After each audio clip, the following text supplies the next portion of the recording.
Políticos adoram fazer discursos inflamados contra a injustiça social e a concentração de renda no Brasil, mas, na verdade, são eles, ou as decisões que eles tomam, que promovem essa injustiça social.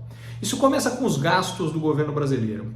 O governo brasileiro tem 15 programas que ele chama de sociais, mas que, na prática, tem mais gente que é dos 20% mais ricos dos brasileiros que se beneficiam desses programas do que dos 20% mais pobres. Em outras palavras, são programas que promovem a concentração de renda.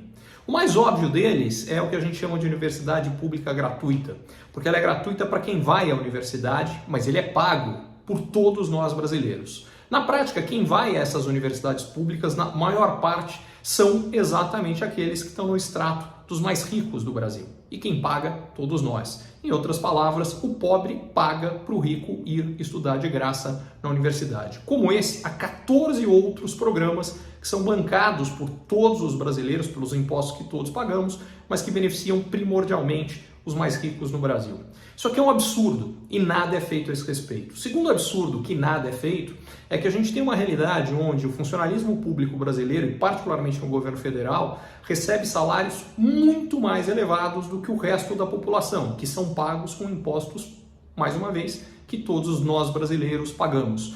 Uma reforma administrativa deveria resolver isso, mas reforma administrativa não está nem na discussão no Congresso. Aí vem a reforma tributária, que também poderia endereçar esse problema. Porque, para piorar, o pobre paga mais imposto do que o rico no Brasil. E ele paga mais imposto do que o rico porque o Brasil é um país que concentra, não só o brasileiro paga mais imposto do que no resto do mundo, o total de impostos pagos no Brasil é o terceiro mais elevado de 165 países emergentes. A gente tem só 2 países que pagam mais do que a gente, quase o mundo inteiro paga menos imposto. E para piorar, a gente concentra imposto em cima de consumo. No caso brasileiro, mesmo quando a gente compara com os países do OCDE, que são os países ricos, só 5 países ricos, nem nos países ricos, tem uma carga total de imposto sobre consumo tão grande quanto a brasileira. Aí vem a reforma tributária, que tem o belo objetivo, diga-se de passagem, de simplificar o pagamento de impostos no Brasil, de acabar com o imposto cumulativo, e esses são 2 belos objetivos, mas ela ainda piora o problema de excesso de imposto sobre consumo. A gente aumenta a carga tributária sobre consumo. Então vai ser criado o IVA, o Imposto sobre Valor Agregado, mas a estimativa é que vem uma alíquota de 25%, que vai ser uma das mais altas do mundo. A gente vai acabar com produtos e serviços ainda mais caros. E para piorar, com um aumento de carga tributária brutal no setor de serviços, que responde por praticamente 70% dos empregos no Brasil. Então a gente vai ter um problema gravíssimo. Ou seja, políticos vivem fazendo discurso em relação à injustiça social, são eles que geram isso aqui. E eles continuam falando de forma inflamada e tem muita gente que compra esse papo nas eleições. A chance de fazer algo concreto, real, é agora.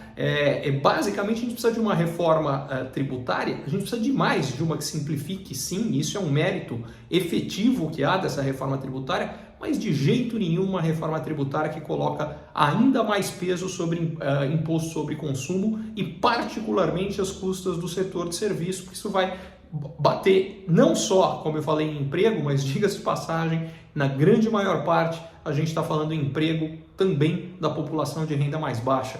Então aí não faz o menor sentido ir por esse caminho. Está na hora de ter menos discurso demagogo e prática concreta. Diga-se de passagem, onde isso tinha que começar é pela reforma administrativa e pelo fim dos projetos chamados sociais, mas que não são. Falando de educação, por exemplo, o que a gente tinha que fazer era investir pesado em educação básica de qualidade. O Brasil não gasta pouco com a educação pública, pelo contrário, gasta muito. Só que o recurso vai para a educação universitária, que quem tem acesso não é o mais pobre, é o mais rico. Tinha que ser o contrário. A gente tinha que ter educação de primeira, no ensino básico, no 2º grau, e isso ia garantir mais gente melhor qualificada, e o problema da distribuição de renda final no Brasil é a distribuição de qualificação. Como muito pouca gente tem acesso à qualificação maior, o que acaba acontecendo é que esses poucos têm salários altos e tem uma massa muito grande, muito mal preparada, e oferta grande, preço baixo, no caso, o salário de quem não teve acesso a uma educação decente, que é onde a gente deveria estar investindo. Chega de papo furado, vamos lidar com o que realmente faz diferença.